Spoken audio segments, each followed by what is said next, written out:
नमस्कार दोस्तों, आपका स्वागत है आपके अपने चैनल स्टडी वॉइस ऑफिशियल पर। तो जैसा कि हम आधुनिक भारत के दो टॉपिक पढ़ चुके हैं, पहला यूरोपीय कंपनियों का भारत में आगमन और दूसरा आंग्ल फ्रांसीसी कर्नाटक के युद्ध। तो आज हम वो टॉपिक पढ़ेंगे जो कि आपके एग्ज़ाम के लिए मोस्ट इम्पोर्टेंट है और यहाँ से आपको एक प्रश्न जरूर देखने को मिलेगा, जैसे कि प्लासी की लड़ाई, बक्सर की लड़ाई और इलाहाबाद की संधि। तो बहुत ही इम्पोर्टेंट टॉपिक है। पहले मैं आपको इसे कहानी की तरह समझाऊंगा और लास्ट में हम प्रीवियस ईयर क्वेश्चन भी देखेंगे। तो पहले आप वीडियो को पूरा एंड तक देखें और लास्ट में प्रीवियस ईयर क्वेश्चन जरूर अटेम्प्ट करें। तो चलिए बिना देरी किए हुए वीडियो को शुरू करते हैं। तो चलिए वीडियो की शुरुआत करते हैं। तो जैसा कि हमने पिछली वीडियो में पढ़ा था कि अंग्रेजी ईस्ट इंडिया कंपनी ने भारत में अपनी विरोधी कंपनी फ्रांस कंपनी को कर्नाटक के युद्ध में हरा दिया था और इसके माध्यम से अंग्रेजी कंपनी ने बाकी यूरोपीय कंपनियों के लिए भारत में व्यापार करने के लगभग सारे माध्यम खत्म कर दिए थे। तो अब अंग्रेजी ईस्ट इंडिया कंपनी भारत में अपना और भी ज़्यादा विस्तार करने का प्रयास करने लग गई और इन्हीं प्रयासों के क्रम में अंग्रेजी ईस्ट इंडिया कंपनी ने भारत में राज कर रहे भारतीय शासकों से भी बहुत से युद्ध लड़े और इसी क्रम में आज हम प्लासी की लड़ाई और बक्सर की लड़ाई देखेंगे। तो सबसे पहले हम देखते हैं प्लासी की लड़ाई। वेरी इंपॉर्टेंट है। तो प्लासी की लड़ाई को समझने से पहले हम इसका थोड़ा बैकग्राउंड समझ लेते हैं कि आखिर प्लासी की लड़ाई हुई क्यों थी। तो जब औरंगजेब की 1707 ईस्वी में मृत्यु हो जाती है, तब उसके बाद जितने भी मुगल शासक सत्ता संभालने आते हैं वे शासक ज़्यादा सक्षम नहीं होते।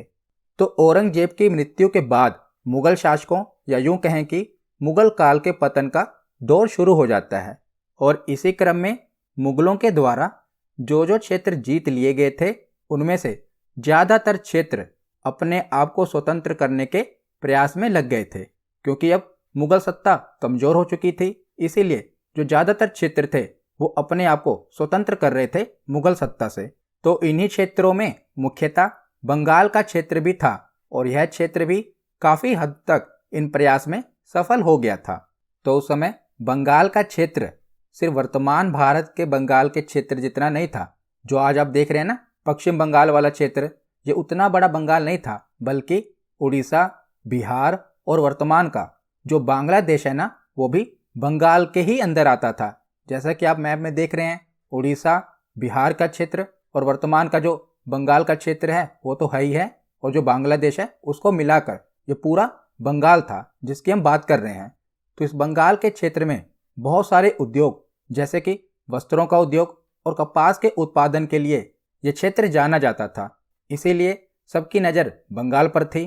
तो 1717 ईस्वी में उस समय शासन कर रहे मुगल शासक, जिनका नाम था फर्रुखसियर, इन्होंने अंग्रेजी ईस्ट इंडिया कंपनी को पूरे बंगाल क्षेत्र में मात्र 3000 रुपये के वार्षिक कर के बदले मुक्त व्यापार करने की अनुमति दे दी थी। किसने?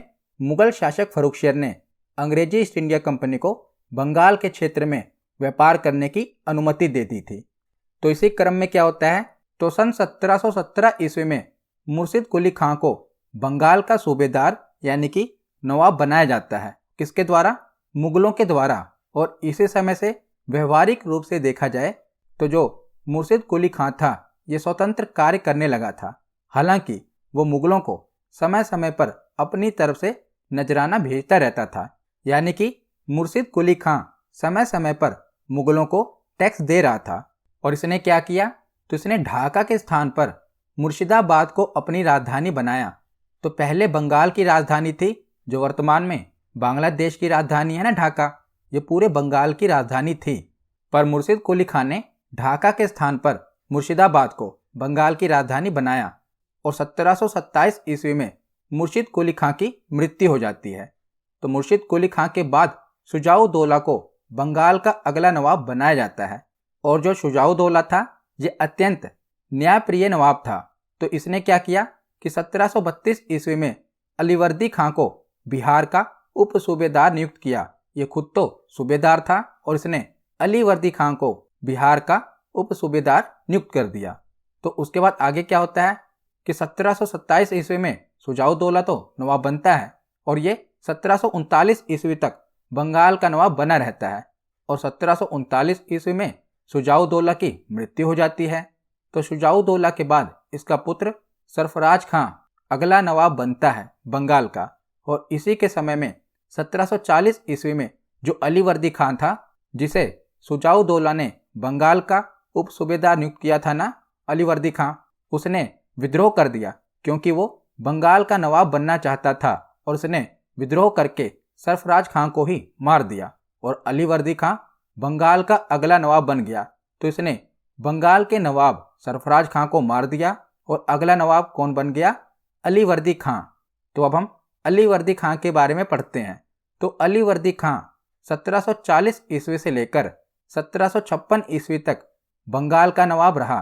तो उस समय का ये एक सेना नायक था जिसका नाम था अलीवर्दी खां और वह सत्ता पाने के लिए सूबेदार सरफराज खां की हत्या कर देता है और 1740 ईस्वी में बंगाल की सत्ता अपने हाथों में ले लेता है।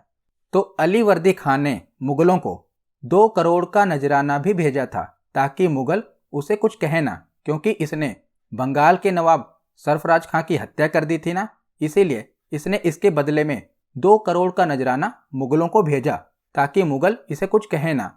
और ऐसा ही हुआ, मुगलों ने भी ये नजराना स्वीकार कर लिया और बंगाल का अगला नवाब कौन बन गया? अलीवर्दी खां। तो अलीवर्दी खां बंगाल की सत्ता पर 1740 से लेकर 1756 ईस्वी तक रहता है और अपने इस काल में यह बंगाल को एक अलग क्षेत्र अर्थात मुगलों से आजाद क्षेत्र बनाने का प्रयास करता है। तो अभी तक के जो नवाब थे वो मुगलों को नजराना दे रहे थे, लेकिन अलीवर्दी खां ने क्या किया? पहले तो 2 करोड़ का नजराना दे दिया और उसके बाद मुगलों को नजराना देना बंद कर दिया और यह बंगाल को मुगलों से आजाद क्षेत्र बनाने का प्रयास करने लगा। तो उसके बाद आगे देखते हैं, क्योंकि अंग्रेजी ईस्ट इंडिया कंपनी को भी बंगाल में मुगलों की तरफ से मुक्त व्यापार करने की अनुमति मिली थी। तो मैंने आपको बताया था ना कि मुगल शासक फर्रुखशियर ने अंग्रेजी ईस्ट इंडिया कंपनी को बंगाल में व्यापार करने की अनुमति दी थी। तो यहाँ पर जो अलीवर्दी खां था ये क्या चाहता था? ये मुगलों से अलग होना चाहता था और वहाँ पर जो अंग्रेजी कंपनी थी वो भी बंगाल में व्यापार कर रही थी और अपने व्यापार के माध्यम से वो एक तरह से बंगाल पर कब्जा करना चाहती थी। तो इसने यानी कि अलीवर्दी खां ने यूरोपियों को मधुमक्खियों की संज्ञा दी है। याद रखिएगा, अलीवर्दी खां ने यूरोपियों को मधुमक्खियों की संज्ञा दी है। तो इसका एक कथन है जो कि बहुत ही इंपॉर्टेंट है अलीवर्दी खां का, जो कि इसने यूरोपियों के लिए कहा था। तो इसने कहा था कि यदि उन्हें ना छेड़ा जाए तो वो शहद देंगे, यदि इन्हें छेड़ा जाएगा तो ये काट काट कर मार डालेंगे। ये किसके द्वारा कहा गया था?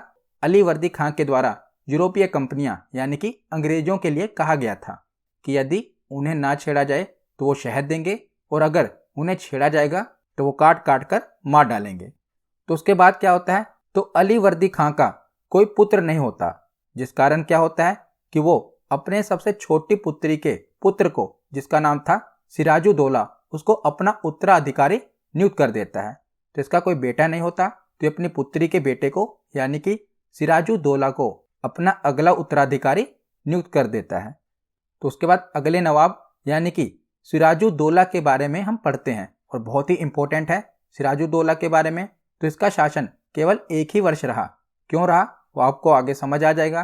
तो सिराजुद्दौला को 1756 ईस्वी में बंगाल की सत्ता प्राप्त होती है और इसके सत्ता में आने के बाद बहुत सारे लोगों में जलन की भावना पैदा होने लगती है। इसके दरबार में जो इसके मंत्री थे ना, वो भी इसको हटाना चाहते थे।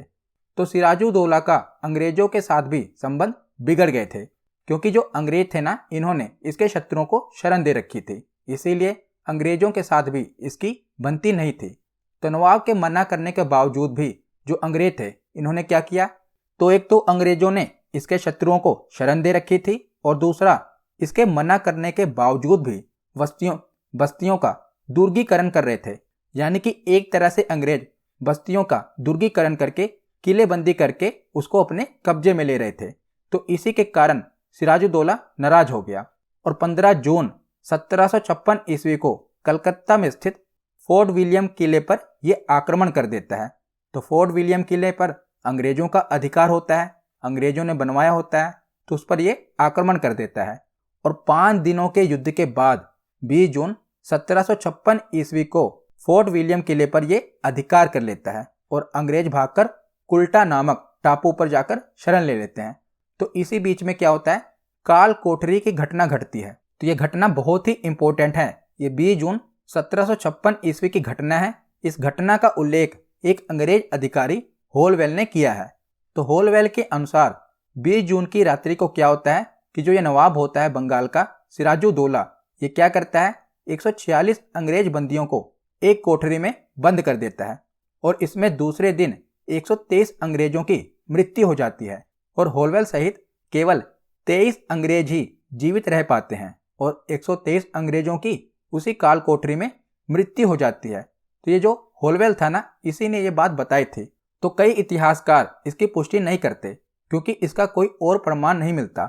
हो सकता है कि ये होलवेल द्वारा एक मनगढ़ंत कहानी बनाई गई हो ताकि बंगाल के नवाब को हटाया जा सके। तो इसकी पुष्टि किसी और इतिहासकार ने नहीं की, पर होलवेल के अनुसार ये घटना घटी थी 20 जून 1756 ईस्वी को और इसे काल कोठरी की घटना कहा जाता है, जो कि आपसे एग्जाम में भी पूछा जाता है।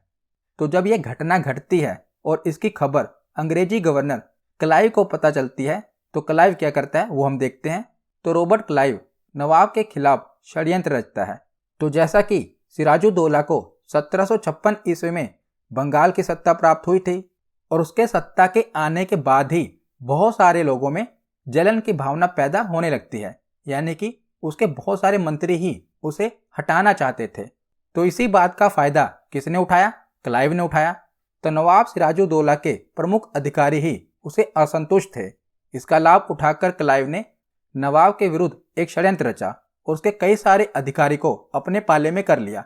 जैसे कि मुख्य सेनापति मीर जाफर को क्लाइव ने अपने पाले में कर लिया, नवाब के दीवान राय दुर्लभ को अपने पाले में कर लिया, सैनिक अधिकारी यार लतीफ को, और बंगाल का एक व्यापारी था, बहुत ही अमीर था, उसका नाम था जगत सेठ। तो इन लोगों को अंग्रेजी गवर्नर रॉबर्ट क्लाइव ने अपने पाले में कर लिया, यानी कि अपने साथ मिला लिया, ताकि वो सिराजुद्दौला को धोखा देकर उसे नवाब की गद्दी से हटा सके। तो अब इतिहास का एक महत्वपूर्ण युद्ध होता है प्लासी का युद्ध, और ये 23 जून 1757 ईस्वी को होता है। तो प्लासी भागीरथी नदी के तट पर स्थित है और यह युद्ध क्लाइव की नेतृत्व वाली एक छोटी सी अंग्रेजी सेना और नवाब सिराजुद्दौला की 50,000 सेना के साथ हुआ था। तो सिराजुद्दौला के पास जो सेना थी वो बहुत ही बड़ी थी और अंग्रेजों के पास बहुत ही छोटी सेना थी। पर अंग्रेजों ने क्या किया था, सिराजुद्दौला के सेनापति को ही अपने साथ मिला लिया। जब सेनापति ही अंग्रेजों के साथ हो गया तो सिराजुद्दौला की हार तो एक तरह से होनी ही थी। तो युद्ध प्रारंभ होते ही मीर जाफर, जो कि सिराजुद्दौला का सेनापति था, ये क्या करता है, अपनी सेना लेकर अलग हो जाता है। तो अंग्रेजों ने मीर जाफर को कहा था कि अगर वो सिराजुद्दौला के साथ विश्वासघात करेगा तो वो क्या करेंगे, यानी कि अंग्रेज मीर जाफर को ही अगला बंगाल का नवाब बना देंगे। तो इस प्रकार बंगाल का नवाब बनाने का लालच अंग्रेजों ने मीर जाफर को दिया था। तो युद्ध प्रारंभ होते ही मीर जाफर अपनी सेना लेकर अलग हो गया और अंततः इस युद्ध में नवाब सिराजुद्दौला पराजित हो गया और मुर्शिदाबाद भाग गया। लेकिन बाद में नवाब को मुर्शिदाबाद में पकड़कर उसका वध कर दिया गया, यानी उसकी हत्या कर दी गई। तो इस प्रकार प्लासी का जो युद्ध हुआ था ये 23 जून 1757 ईस्वी को हुआ था। अंग्रेजों की तरफ से लीडर कौन था, रॉबर्ट क्लाइव, और दूसरी तरफ था बंगाल का नवाब सिराजुद्दौला। तो बंगाल के नवाब सिराजुद्दौला का सेनापति था मीर जाफर, वो उसे धोखा दे देता है और सिराजुद्दौला की हार हो जाती है।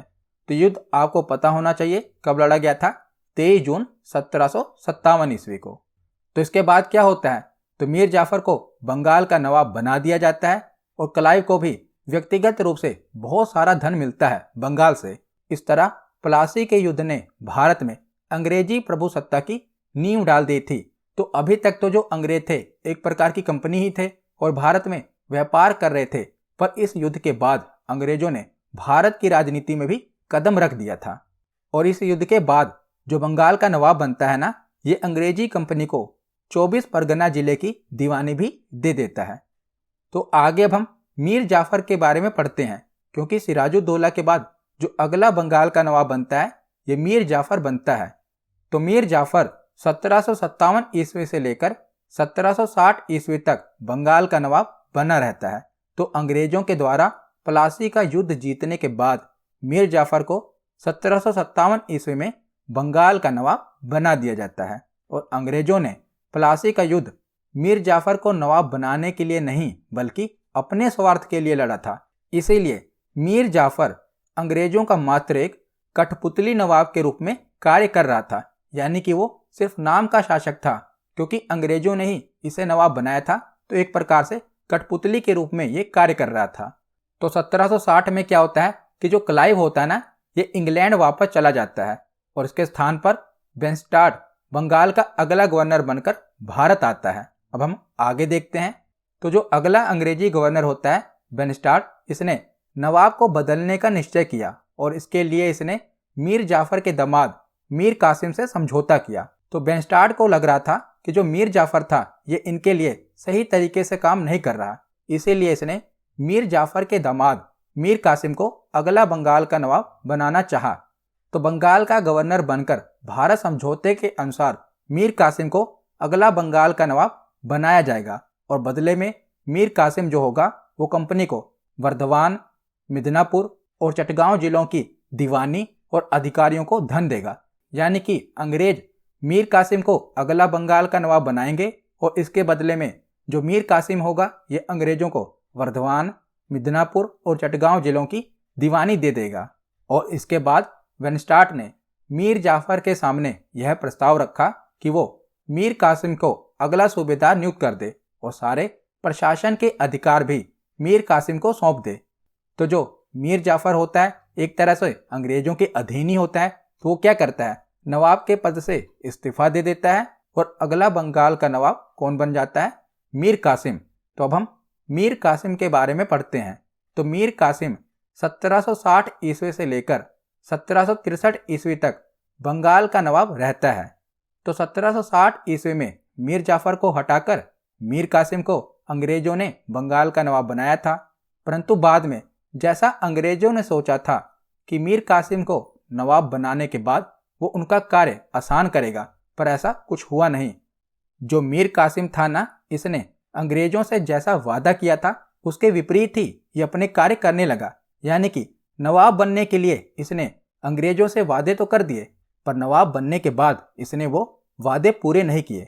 तो अंग्रेजों की इच्छा थी कि मीर कासिम भी मीर जाफर की तरह ही उसकी कठपुतली की तरह कार्य करे, यानी कि जिसे पिछला बंगाल का नवाब था मीर जाफर, उसी की तरह मीर कासिम भी अंग्रेजों की कठपुतली बनकर रहे।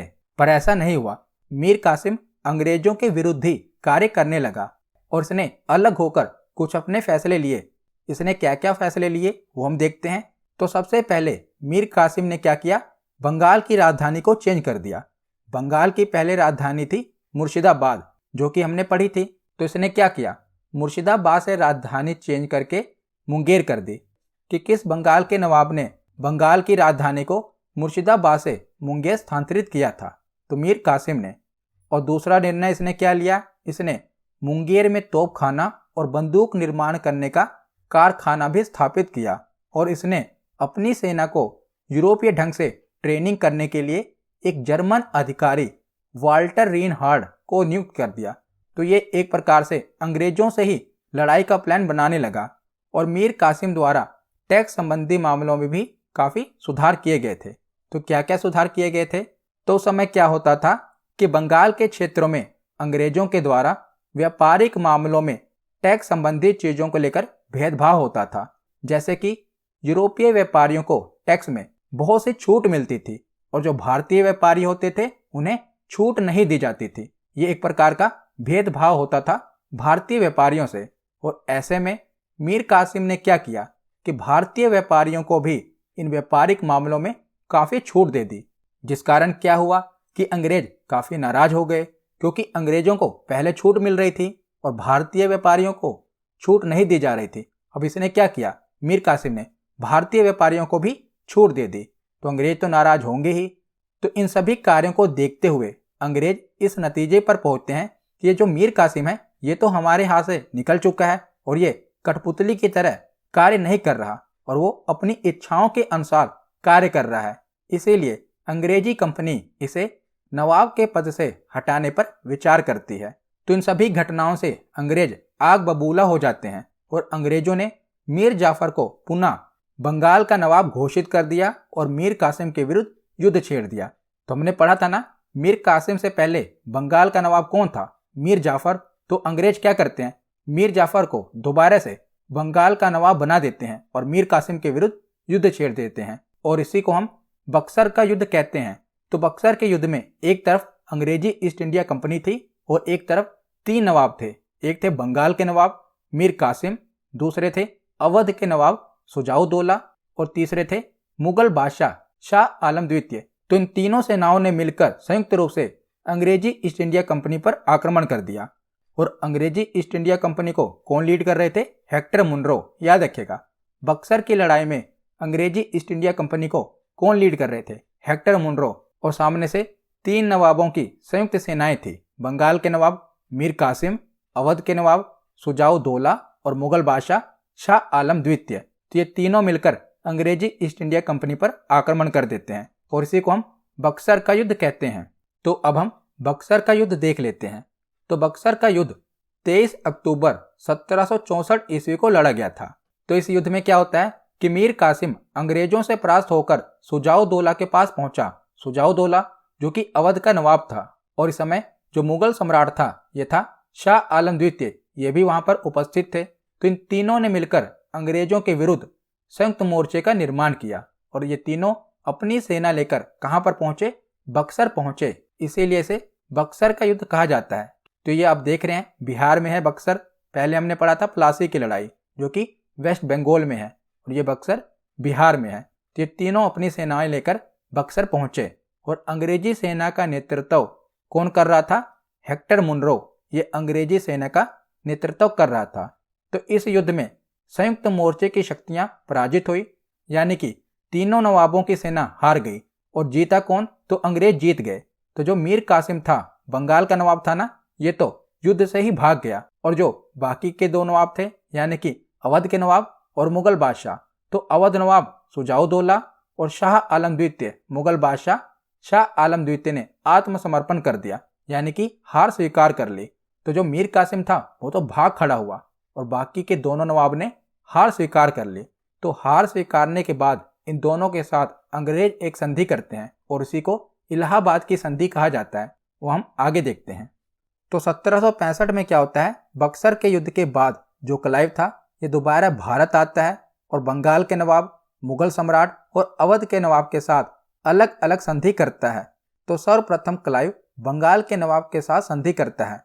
तो अब बंगाल का नवाब बन जाता है निजामुद्दौला, इसे नजमुद्दौला भी कहते हैं। तो देखिए, जब मीर कासिम को हटाया गया था तो कुछ समय के लिए मीर जाफर को दोबारा से बंगाल का नवाब बना दिया गया था, लेकिन जब क्लाइव आता है ना तो निजामुद्दौला को अगला बंगाल का नवाब बनाया जाता है। नीचे आप देख सकते हैं कि मीर जाफर 1757 ईस्वी से लेकर 60 ईस्वी तक बंगाल का नवाब रहा था। उसके बाद कासिम 1760 से लेकर 63 तक बंगाल का नवाब बनता है और इसी बीच में बक्सर का युद्ध हो जाता है। तो जब बक्सर का युद्ध चल रहा था तो मीर जाफर को दोबारा से बंगाल का नवाब बनाया जाता है 1763 से लेकर 1765 ईस्वी तक। और जब बक्सर का युद्ध समाप्त हो जाता है और क्लाइव दोबारा भारत आता है तो बंगाल का नवाब बनाया जाता है निजामुद्दौला को। तो निजामुद्दौला के साथ ही क्लाइव ने बंगाल की संधि की थी और इस संधि के अनुसार प्रशासन के सारे अधिकार कंपनी के हाथों में होंगे और नवाब को प्रति वर्ष 53 लाख रुपए सालाना कंपनी देगी। तो इस प्रकार बंगाल में द्वैध शासन लागू हो जाता है। द्वैध यानी कि 2 शासन, एक कंपनी का शासन और दूसरा बंगाल के नवाब का शासन। तो नवाब का शासन तो कुछ नहीं रहता, बस उसे बंगाल में विकास करने की जिम्मेदारी दी जाती है और बाकी जो टैक्स था और प्रशासन के सारे अधिकार थे ये कंपनी अपने हाथों में ले लेती है। तो आगे हम बंगाल के नवाब के साथ हमने संधि देख ली। अब 2 संधियां बची हैं, एक अवध के नवाब के साथ होगी और एक मुगल शासक के साथ होगी।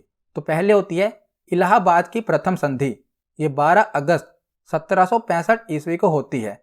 तो इलाहाबाद की प्रथम संधि, तो यह संधि मुगल सम्राट शाह आलम द्वितीय और रॉबर्ट क्लाइव के मध्य हुई थी। तो इसकी शर्तें क्या क्या थी?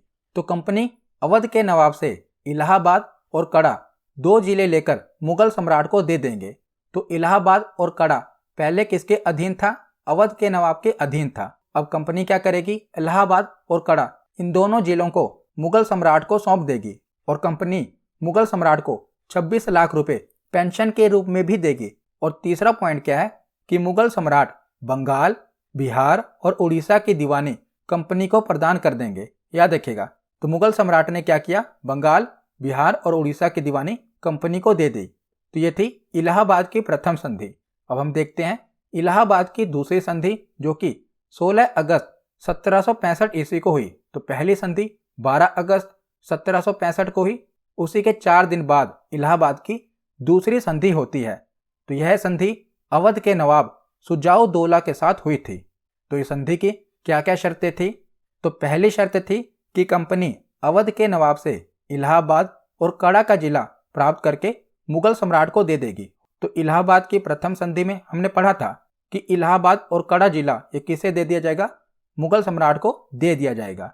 दूसरी शर्त थी कि अवध के नवाब पर हर्जाने के रूप में 50 लाख रुपए और चुनार का किला कंपनी प्राप्त कर लेगी। तो अवध के नवाब पर जुर्माना लगाया गया, कितने का? 50 लाख रुपए का, और चुनार का किला भी अंग्रेजों ने ले लिया। तीसरी शर्त थी कि कंपनी को अवध में कर मुक्त व्यापार करने का भी अधिकार होगा। अब जो अंग्रेजी कंपनी है ये अवध के क्षेत्र में यानी कि यूपी वाले क्षेत्र में अब कर मुक्त व्यापार करेगी, टैक्स फ्री व्यापार करेगी। और चौथी शर्त थी कि अवध की सुरक्षा के लिए अवध में एक अंग्रेजी सेना रखी जाएगी जिसका खर्च भी अवध के नवाब को ही देना पड़ेगा। तो आप देख रहे हैं ये सारी शर्तें एक प्रकार से अंग्रेजों के ही हक में थी। ये थी इलाहाबाद की दूसरी संधि। तो 1765 से लेकर 1772 ईस्वी तक बंगाल में द्वैध शासन चलता रहा। बंगाल के नवाब का शासन भी और अंग्रेजी कंपनी का शासन भी चलता रहा। और 1772 ईस्वी में जब वॉरेन हेस्टिंग्स बंगाल का गवर्नर बनता है तो इसने द्वैध शासन को समाप्त कर दिया और बंगाल में कंपनी का शासन स्थापित कर दिया। यानी कि बंगाल के नवाब को एक तरह से हटा दिया, उसका शासन हटा दिया और पूरी तरह से कंपनी ने बंगाल पर अधिकार कर लिया। कब? जब 1772 ईस्वी में वॉरेन हेस्टिंग को बंगाल का गवर्नर बनाया गया था। तो यहाँ पर हमारा थ्योरी सेक्शन कंप्लीट होता है। अब हम प्रीवियस ईयर क्वेश्चन देखते हैं। तो पहला प्रश्न है कि प्लासी का युद्ध कब हुआ था? तो प्लासी का युद्ध ऑप्शन डी 1757 ईस्वी में हुआ था। अगला प्रश्न है कि मुगल काल में कौन सा शहर लंबे समय तक बंगाल की राजधानी रहा था? तो लंबे समय तक बंगाल की राजधानी कौन सा शहर रहा था? मुर्शिदाबाद, ऑप्शन बी इसका सही जवाब है। अगला प्रश्न है कि प्लासी की लड़ाई 1757 ईस्वी में अंग्रेजी सेना का नेतृत्व किसने किया था? तो अंग्रेजी सेना का नेतृत्व प्लासी की लड़ाई में रॉबर्ट क्लाइव ने किया था। ऑप्शन ए इसका सही जवाब है। अगला प्रश्न है काल कोठरी की घटना जिसमें 146 में से 123 लोग एक छोटी कोठरी में बंद कर दिए जाने के कारण मर गए थे, ये कहां पर घटी थी? तो काल कोठरी की घटना कहां पर घटी थी? कलकत्ता में घटी थी। ऑप्शन डी इसका सही जवाब है। अगला प्रश्न है कि किसने अपनी राजधानी मुर्शिदाबाद से मुंगेर स्थानांतरित की थी? तो किसने राजधानी स्थानांतरित की थी? मीर कासिम ने। ऑप्शन डी इसका सही जवाब है। अगला प्रश्न है कि बक्सर के युद्ध के समय दिल्ली का शासक कौन था? तो बक्सर के युद्ध के समय दिल्ली का शासक था शाह आलम द्वितीय। ऑप्शन डी इसका सही जवाब है। अगला प्रश्न है कि बक्सर का युद्ध कब लड़ा गया था? तो बक्सर का युद्ध 1764 ईस्वी में लड़ा गया था। 1757 में प्लासी की लड़ाई हुई थी, 1764 में बक्सर का युद्ध हुआ था, 1765 में इलाहाबाद की संधि हुई थी। अगला प्रश्न है कि बक्सर की लड़ाई में अपनी सेना का नेतृत्व करने वाला ब्रिटिश जनरल कौन था? तो बक्सर की लड़ाई में अंग्रेजी सेना का नेतृत्व किसने किया था? हेक्टर मुनरो ने। प्लासी की लड़ाई में रॉबर्ट क्लाइव ने नेतृत्व किया था और बक्सर की लड़ाई में हेक्टर मुनरो ने अंग्रेजी सेना का नेतृत्व किया था। अगला प्रश्न है कि डैश की संयुक्त सेना ने 1764 ईस्वी में बक्सर की लड़ाई में अंग्रेजों के खिलाफ लड़ाई लड़ी थी। तो किसने मिलकर अंग्रेजों के खिलाफ बक्सर की लड़ाई लड़ी थी? तो इसका सही जवाब है ऑप्शन बी सुजाउद्दौला, मुगल सम्राट शाह आलम द्वितीय और बंगाल के नवाब मीर कासिम ने। तो ऑप्शन बी इसका सही जवाब है। अगला प्रश्न है कि डैश के परिणाम स्वरूप British East India Company Bengal से इलाहाबाद तक के क्षेत्र में अपनी शक्ति को मजबूत करने में सक्षम हो गई थी। तो बंगाल से लेकर इलाहाबाद तक के क्षेत्र में अंग्रेजी कंपनी की शक्ति मजबूत कब हुई थी, किस युद्ध के बाद? तो इसका सही जवाब है बक्सर के युद्ध के बाद। ऑप्शन सी इसका सही जवाब है। अगला प्रश्न है कि इलाहाबाद की द्वितीय संधि जो कि 16 अगस्त 1765 ईस्वी में किसके बीच में हुई थी? तो इलाहाबाद की जो दूसरी संधि थी ये सुजाउद्दौला के बीच में हुई थी, सुजाउद्दौला और रॉबर्ट क्लाइव के बीच में। ऑप्शन बी इसका सही जवाब है। आज का आखिरी प्रश्न है कि इलाहाबाद की प्रथम संधि 12 अगस्त 1765 ईस्वी में किसके बीच में हुई थी? तो जो प्रथम संधि थी ये मुगल सम्राट शाह आलम द्वितीय और क्लाइव के बीच में हुई थी, और जो दूसरी संधि थी ये सुजाउद्दौला और क्लाइव के बीच में हुई थी। तो प्रथम संधि का सही जवाब है ऑप्शन ए, शाह आलम द्वितीय और रॉबर्ट क्लाइव। तो आज की ये वीडियो यहीं पर खत्म होती है। कैसी लगी ये वीडियो कमेंट सेक्शन में जरूर बताना। धन्यवाद।